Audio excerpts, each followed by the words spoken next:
Ok, ahora sí. Ok. Bueno, como comenté, esto repite un poco algo de lo que vimos de los bancos libres, ¿no? Que es la época en la cual no existían bancos centrales, ¿ok? Y los bancos, a pesar de que no existía un banco central, funcionaban con con una legislación que les imponía el realizar emisión en función de un encaje que normalmente era en oro, ¿no? Y eso es lo que normalmente se llamaba el patrón oro cambio, ¿ok? Así era como se llamaba eso. Entonces, bueno, el, en este caso, el billete no es de curso forzoso, es un sustituto monetario, ¿ok? Que al mismo tiempo es una obligación del banco con quien tiene el billete y por supuesto el banco estaba obligado a convertirlo en moneda de curso legal, que eran normalmente monedas de metal, ¿ok? Así era como funcionaba este sistema, ¿no? Y bueno, hicimos un ejemplo en clase, aquí hay otro ejemplo más, supongamos que se forman dos bancos y bueno, el patrimonio normalmente se utilizaba para mantenerlo en caja y para mantener una porción de ese patrimonio en oro, ¿ok? Con la cual se podía emitir moneda, ¿no? Entonces, en este caso, este banco, el Banco A, tiene un patrimonio de 6.000 unidades monetarias, ¿ok? Y bueno, y eso se dividía en 4.000 en caja y 2.000 en oro, ¿no? Y en el caso del Banco B, que tenía un patrimonio de 8.000 unidades monetarias, entonces él dividía ese patrimonio en 5.000 en caja y 3.000 en oro, ¿no? Esto, por supuesto, estos 5.000 de caja, igual que estos 4.000 de caja, son monedas ¿cómo se llama? Monedas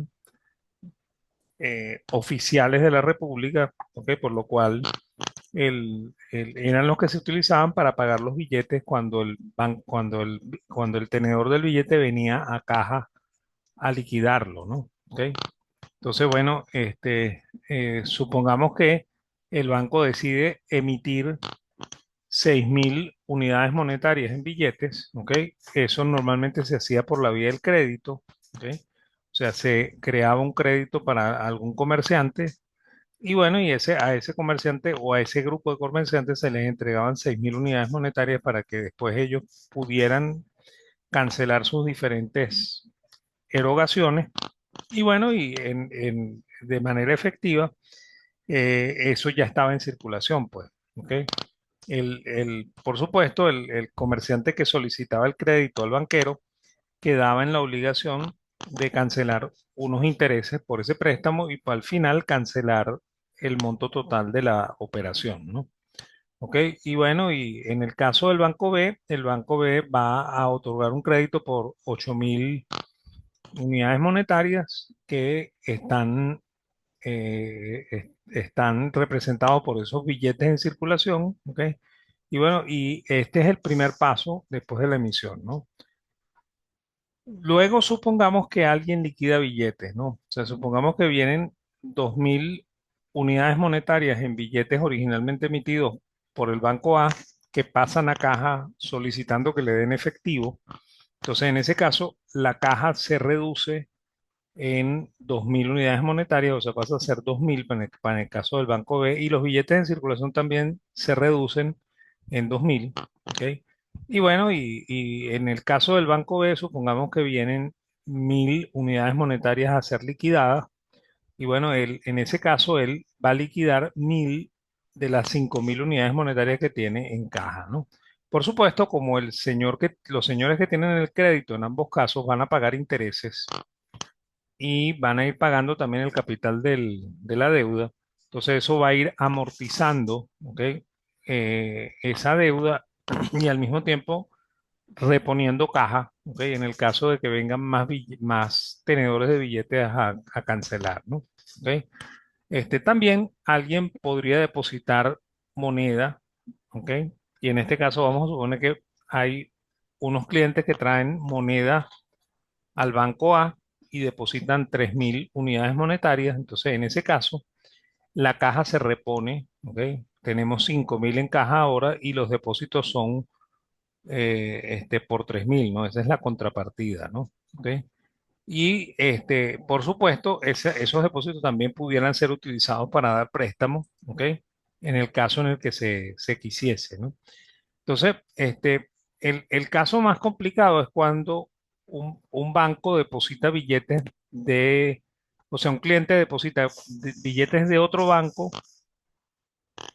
en un determinado banco. Entonces, vamos a suponer que alguien deposita billetes del banco B en el banco A. ¿Ok? Entonces, en ese caso, supongamos que viene un cliente con 1.000 unidades monetarias a depositarlas en el banco A. Eso se convierte en billetes, o sea, esos billetes pasan a ser parte del activo del banco y la contrapartida es el depósito. ¿Ok? Entonces, por supuesto, el banquero va a solicitarle al banco B el respaldo en oro, ¿ok?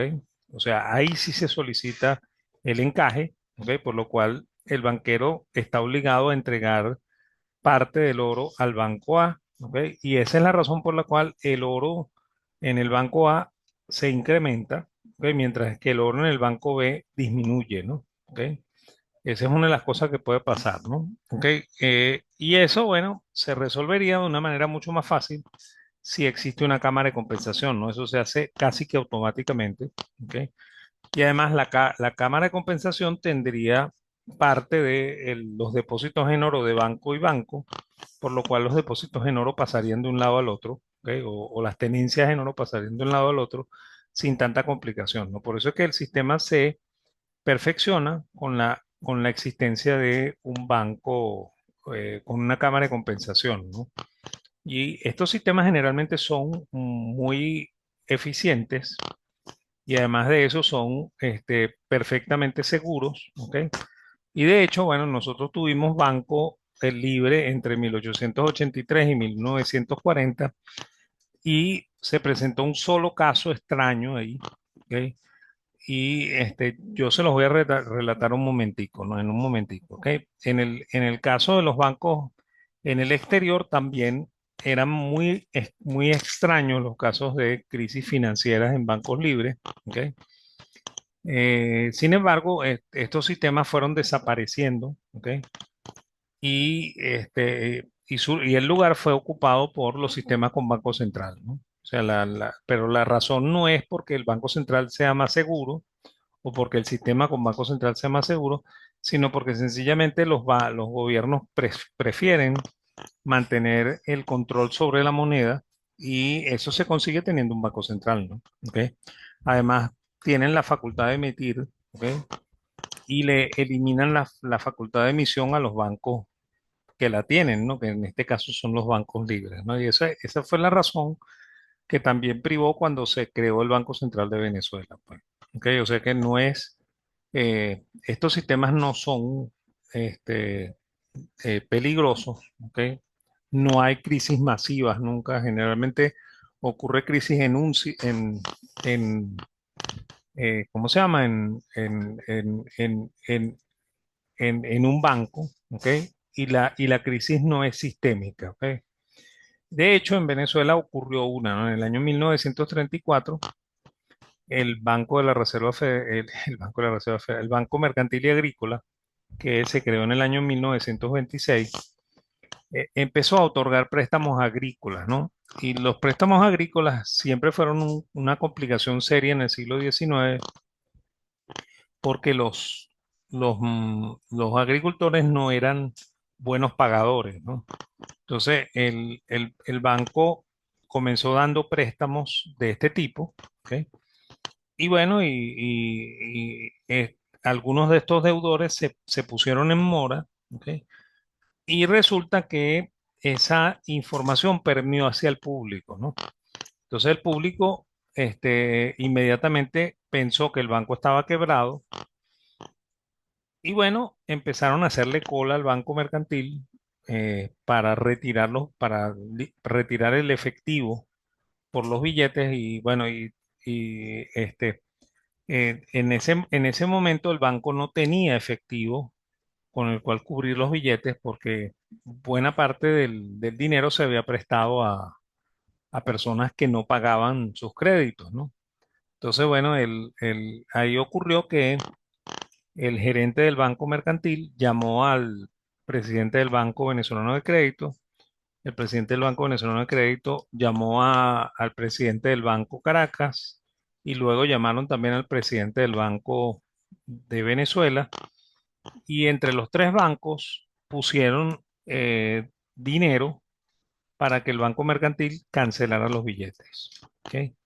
Eh, este, eso, eso técnicamente conjuró la crisis en una tarde, ¿ok? Porque en esa misma tarde las personas que estaban en la cola se enteraron de que el banco estaba pagando los billetes, o sea que parecía que el banco no estaba tan quebrado como pensaban ellos, ¿ok? Y además de eso, cuando ellos se retiraban, veían que en las puertas de las oficinas de los otros bancos, ¿ok?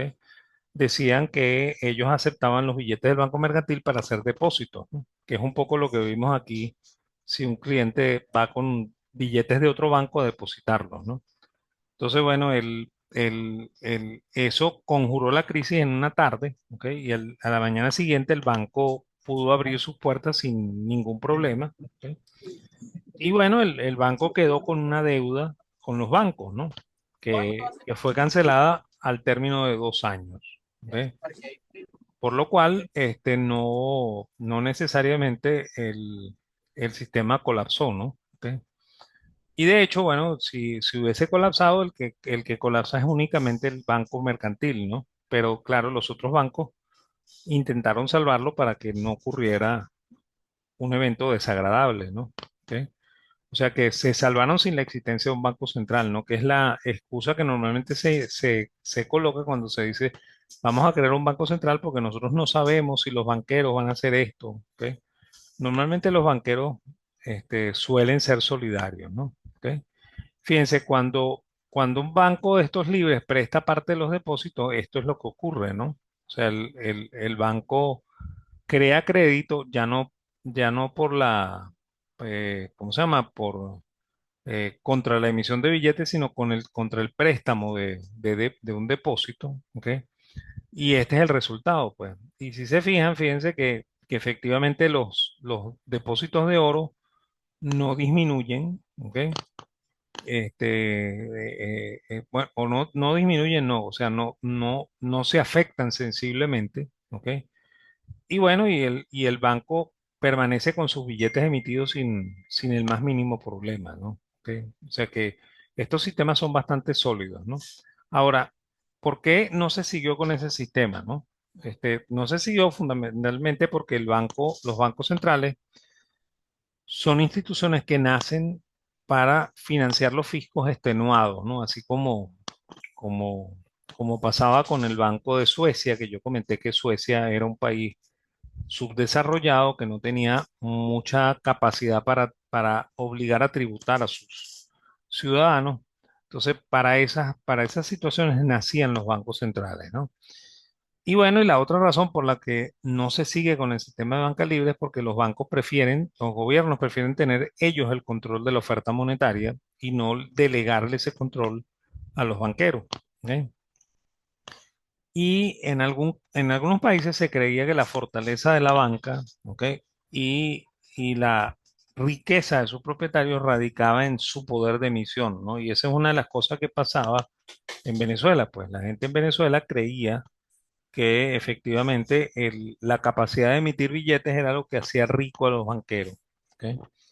Y lo que hacía rico también al banco, pues, ¿ok? Y de hecho, el último país que abandonó el sistema de banca libre en el mundo fue Australia, ¿no? Que estableció su banco central en el año de 1960, ¿ok? Obviamente presionado por el Fondo Monetario Internacional porque resultaba un mal ejemplo, ¿no? Porque era un sistema que funcionaba muy bien sin la necesidad de un banco central, ¿no? ¿Ok? Ahora, hay una cosa curiosa, ¿no? Hay un artículo de Adriani que se llama La crisis, los cambios y nosotros, ¿no? Que es un artículo muy famoso. ¿Ok? Y ahí Adriani dice que en la época en que él estaba escribiendo ese artículo, ya Australia tenía un banco central. ¿Ok? Y eso no es cierto. ¿Ok?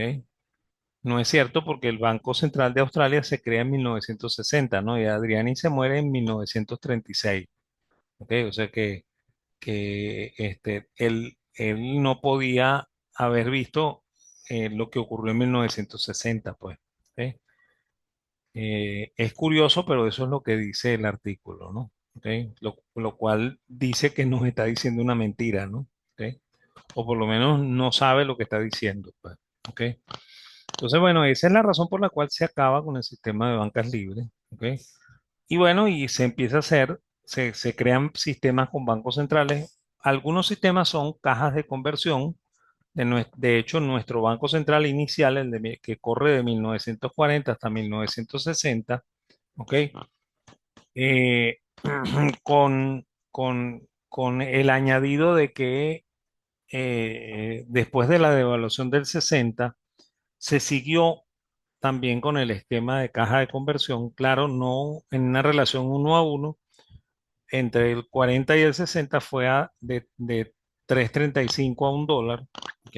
En el, entre el 60 y el 70, el 74 fue primero 4,50 y como comenté yo antes en la clase del martes, el, el tipo de cambio en el 72 fue 4,40 y en el cambio, el tipo de cambio en el 73 fue 4,30, ¿no? Y desde ahí es que se estableció el 4,30 que duró 10 años hasta 1983, ¿ok? Bueno, no completó los 10 años, 9 años y tanto, ¿no? ¿Ok? Entonces, bueno, esos sistemas con caja de conversión no hacen política monetaria, ¿ok? Entonces, eso se va a portar muy parecido al caso base que vamos a mostrar, ¿ok? Sin embargo, cuando el Banco Central hace política monetaria, la hace por dos razones, ¿no? O sea, si la quiere hacer expansiva, es porque él quiere apoyar la política de crecimiento del gobierno, ¿ok? Aplicando esa política monetaria expansiva, o sea, facilitando el crédito, ¿ok? Si por el contrario hay un problema inflacionario, ¿ok? Y ellos quieren reducir la, la velocidad de crecimiento de los precios, entonces, bueno, ellos van a aplicar política monetaria contractiva, ¿ok? Y bueno, y por supuesto, hay dos maneras de hacerlo, ¿no? ¿Ok? Los keynesianos dicen que se hace manipulando la tasa de interés como variable intermedia, ¿ok? O como variable de política, y luego eso tiene efectos sobre la oferta monetaria, que es la variable objetivo, pues, ¿ok? Que es lo que ellos pretenden movilizar, ¿no? Eh, por eso la política keynesiana afecta tasas de interés, ¿no? Y eso ocurre porque, claro, los keynesianos creen que la tasa es el precio del dinero, ¿no? ¿Ok? Esa es la razón, ¿no? ¿Ok? Y los monetaristas también, ¿no? Ellos también dicen que la tasa de interés es el precio del dinero, ¿no?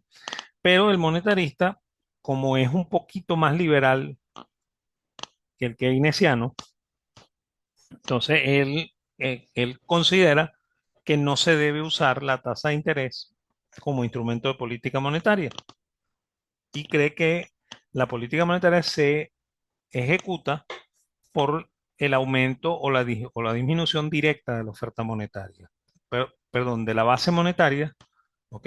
Para afectar la oferta monetaria, que es la variable objetivo, ¿ok? Entonces, esa es la diferencia entre un sistema y el otro, ¿no? Eso lo vamos a ver de seguida, ¿no? Resulta que para entenderlo tenemos que entender los criterios de clasificación del dinero en Venezuela, ¿ok? Estos son los actuales, ¿ok? En primer lugar, existe una cosa que se llama base monetaria, yo la llamo M0, ¿ok? El central no la llama M0, yo la llamo M0, ¿ok? Y eso es las monedas y billetes en circulación más los depósitos del sistema financiero en el Banco Central. ¿Ok? El segundo criterio es el dinero, ¿ok? O circulante. Ese es el dinero de verdad, verdad. La liquidez no es dinero, el circulante sí es dinero, ¿ok? Porque el circulante son los medios de pago directo, ¿ok? Y esos medios de pago directo son las monedas y billetes y los depósitos a la vista, ¿ok? En el caso de Venezuela, los depósitos a la vista son las cuentas corrientes y los depósitos de ahorro con tarjeta de débito, ¿no? Y para mostrar un poco qué es eso, si ustedes van al supermercado y la cajera les está cobrando, la cajera les va a preguntar con qué van a pagar, ¿no? Entonces ustedes dicen con mi tarjeta de débito. Entonces en la cajera les va a preguntar cuenta corriente o cuenta de ahorros, ¿ok? Porque las cuentas de ahorro que están asociadas a tarjeta de débito son dinero, ¿ok? Eh, circulante, ¿ok? Igual que los depósitos en cheque, ¿ok? O sea, las cuentas corrientes, ¿ok? En cambio, si ustedes van al supermercado con la libreta de ahorros, ¿ok? Y le dicen a la cajera que cobren contra le va a decir que eso es imposible, ¿no? ¿Ok? O van con un depósito a plazos, ¿ok? Con un certificado de un depósito a plazos, les va a decir que eso es imposible, ¿ok? Porque el depósito a plazo y los depósitos de ahorro sin tarjeta de débito son cuasi dinero, ¿ok? O sea, no son dinero, sino que son cuasi dinero. Y cuasi dinero lo que significa es que es un instrumento financiero que requiere el, el- la realización de una operación financiera para convertirse en dinero. ¿Ok? Por lo cual M2 no es todo el dinero de la economía, M2 es el dinero de la economía más los cuasi dineros. ¿Ok? Y había un tercer concepto, bueno, todavía existe, ¿no? Lo que pasa es que los cuasidineros de largo plazo, ¿ok?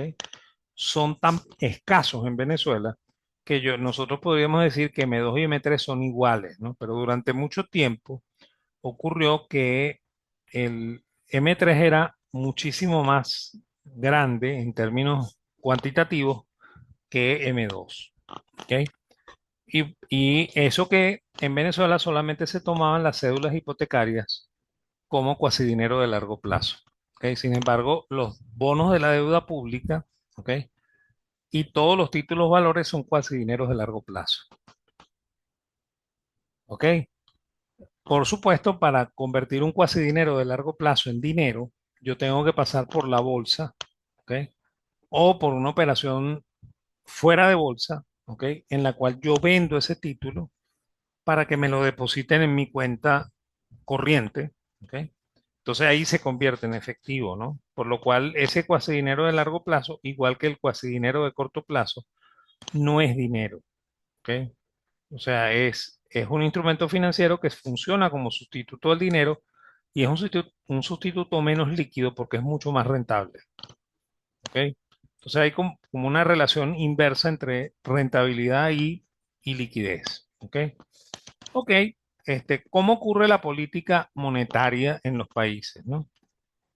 Y vamos a hablar de países serios, ¿no? No vamos a hablar de Venezuela en este momento, ¿ok?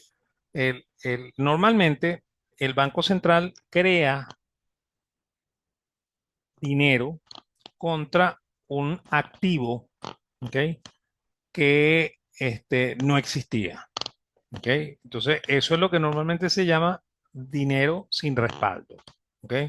Que algunos lo llaman dinero inorgánico, ¿ok? Entonces, si la situación inicial es esta y el banco quiere hacer política monetaria expansiva, el banco va a crear billetes, ¿ok?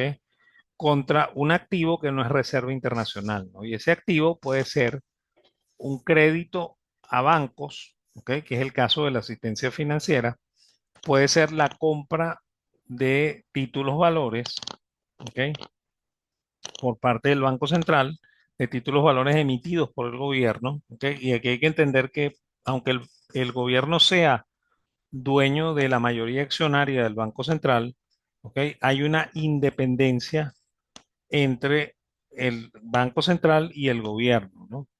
Por lo cual ese concepto que uno le enseñan a veces en macro de sector sector público consolidado en el cual se suma el Banco Central con el fisco, ¿ok? Es un concepto erróneo, ¿ok?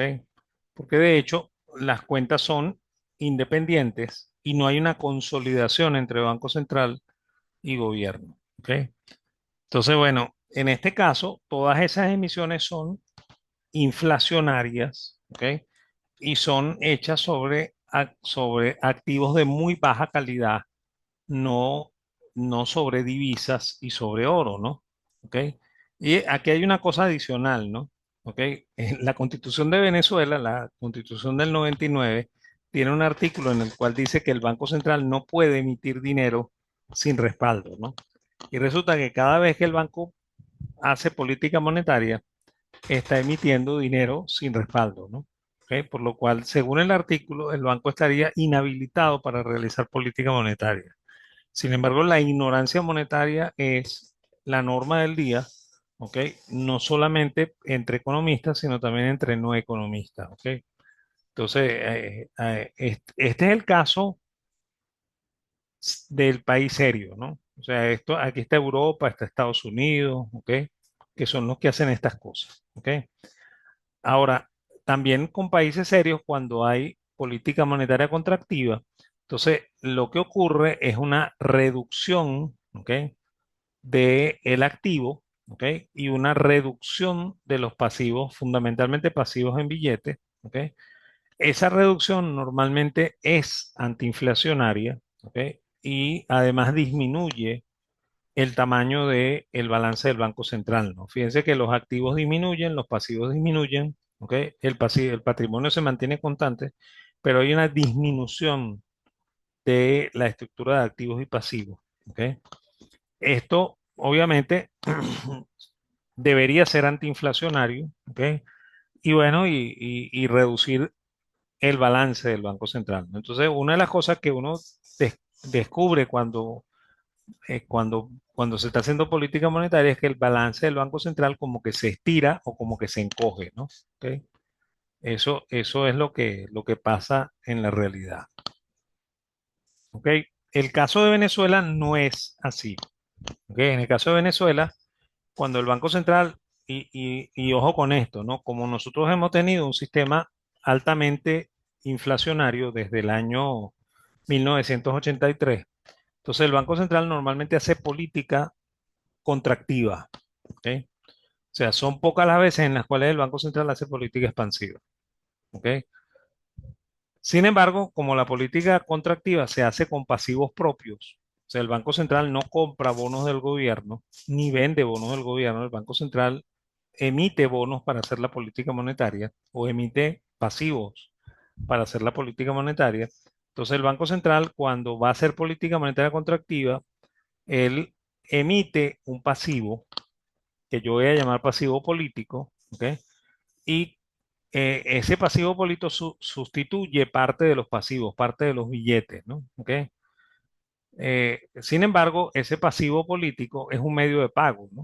¿Ok? Por lo cual, de verdad, no se redujo la cantidad de billetes, ¿ok? Lo que se creó fue un macro billete, ¿ok? Que también tiene capacidad de pago, ¿no? ¿Ok? Y bueno, una vez que ese pasivo se vence, como ese pasivo tiene que pagar intereses, entonces el Banco Central se ve obligado a crear unos activos ficticios y crear unos billetes o emitir unos billetes para pagar esos intereses, ¿no? Por lo cual, la política que es contractiva termina siendo expansiva, ¿ok? Y esto que está aquí es la razón del por qué cuando Miguel Rodríguez fue el líder del paquete que aplicaron en la época de Chávez, la inflación nunca bajó del 30%, porque no hacían más que emitir billetes, ¿ok? A pesar de que estaban haciendo política monetaria contractiva, ¿no? ¿Ok? Y también es la razón por la cual, como Teodoro, ¿ok? Cuando fue ministro de Cordiplan, ¿ok? En el gobierno de Caldera, se empeñó en la reducción de este tipo de acción, ¿ok? Entonces, él fue lentamente disminuyendo la tasa de inflación venezolana, ¿ok? Entonces, esa es la gran diferencia entre un paquete y el otro, ¿no? Y es la diferencia por la cual yo siempre defiendo el paquete de Teodoro, porque me parece que es hecho por un individuo que es mucho más sensato y que parece que sabe mucho más economía que el individuo que hizo el paquete anterior. ¿Ok? Sin embargo, lamentablemente, parece que la fama se la lleva Miguel Rodríguez y no se la lleva Teodoro, ¿no? ¿Ok? Pero esa es la realidad de esto, ¿no? ¿Ok? Bueno, esto ya lo vimos, ¿no? Estos son los conceptos monetarios, ¿ok? La única diferencia aquí es que aquí está puesta la cédula hipotecaria como parte del M3, ¿ok? Y bueno, para entender un poco cómo funciona, ¿ok? El sistema con Banco Central, vamos a ver cómo se hace expansión secundaria por la vía del crédito, ¿no? Fíjense, supongamos que el Banco Central emite y pone en circulación una cantidad cualquiera de dólares, ¿ok? O cualquiera de moneda. Vamos a suponer que son $1.000 o el equivalente de $1.000, ¿ok? Y para entender esto, vamos a suponer que a las personas les gusta mantener el dinero en los bancos, ¿no? O sea que ese es el comportamiento natural de las personas, ¿ok? Vamos a suponer también que el, el- los bancos le van a prestar a las personas todo aquello que las personas soliciten, ¿ok? Y vamos a suponer que el sistema funciona con un encaje del 10%, ¿ok? Entonces, bueno, si eso es así, ¿ok? Entonces, lo primero que ocurre es que el Banco Central emite 1.000 unidades monetarias, ¿ok? Eso es lo que está aquí, ¿ok? Y para que eso esté en circulación debe estar en manos del público, ¿ok? Entonces vamos a tener tres cuentas T, una cuenta T que es el Banco Central, otra cuenta T que es todo el sistema financiero consolidado, o sea, todos los bancos metidos en una sola cuenta, y una cuenta T que es todo el público metido en una sola cuenta, ¿no? Esto no es una sola persona, sino que son todas las personas de este país, ¿ok? Entonces, bueno, como dijimos que el público tiene plena confianza en el sistema financiero y deposita su dinero en el sistema financiero, entonces el público va a depositar su dinero en el sistema financiero, ¿ok? Por lo cual el banquero va a ver sus depósitos incrementados en 1.000 unidades monetarias, ¿no? Ese dinero entra en efectivo en el banco, ¿ok? Y el banquero va a actuar con ese dinero como si fuera de él, ¿ok? Y entonces él va a apartar 100 unidades monetarias para encajarlas en el Banco Central, ¿ok? Y va a disponer de 900 unidades monetarias para prestársela a alguien del público, ¿ok? Cuando esa persona, cuando el banco le presta a alguien del público, para quien lo recibe es un pasivo, ¿no? ¿Ok? Y bueno, y por supuesto, él va a comenzar a pagar intereses sobre ese pasivo, ¿ok? Pero ese pasivo tiene una calidad monetaria, ¿no? Ese pasivo se puede usar como medio de pago, ¿ok? Entonces, él lo va a usar como medio de pago, va a pagar con ello, por lo cual alguna otra persona del público recibe ese pago, ¿ok? Por lo cual dispone de 900, ¿no? ¿Ok? Entonces, esa persona para poderlo liquidar va a tener que recurrir al sistema financiero, va a depositar esos 900 en el sistema financiero, porque de otra manera no serían líquidos, pues, ¿ok? O sea, sería el voucher de una tarjeta de crédito en el cual yo me lo meto en el bolsillo y no lo deposito en el banco, por lo cual me estoy perdiendo la oportunidad de usar esos 900 unidades monetarias, ¿no? ¿Ok? Entonces, cuando yo lo deposito, ¿ok? Entonces, el banquero lo pone en mi cuenta, ¿ok? Y bueno, el banquero va a actuar primero como si esos 900 existieran, ¿no? ¿Ok? Primero, esos 900 de verdad no existen, ¿no? ¿Ok? Él va a actuar como si existieran, ¿ok? Y va a tomar de esos 990 y los va a encajar en el central y va a tomar 810 y se lo va a prestar a otra persona del público, ¿no? Por lo cual, la otra persona del público lo recibe como un pasivo, ¿ok? Esa persona que lo recibe como un pasivo va a pagar algo con ello y va a comprar, ¿ok? Y la única manera de hacer líquido esto es depositarlo en el banco, ¿no? Por lo cual esta persona va a ir al banco a depositarlo, ¿ok? Y de nuevo el banquero va a actuar, primero lo va a recibir como si eso existiera, ¿ok? Y después va a tomar el 10% de eso y lo va a encajar en el Banco Central y va a disponer de 729 para prestárselo a otra persona del público, ¿no? Y así esto no para, ¿ok? Sino hasta que el total de la liquidez monetaria sea el dinero inicialmente emitido, ¿ok?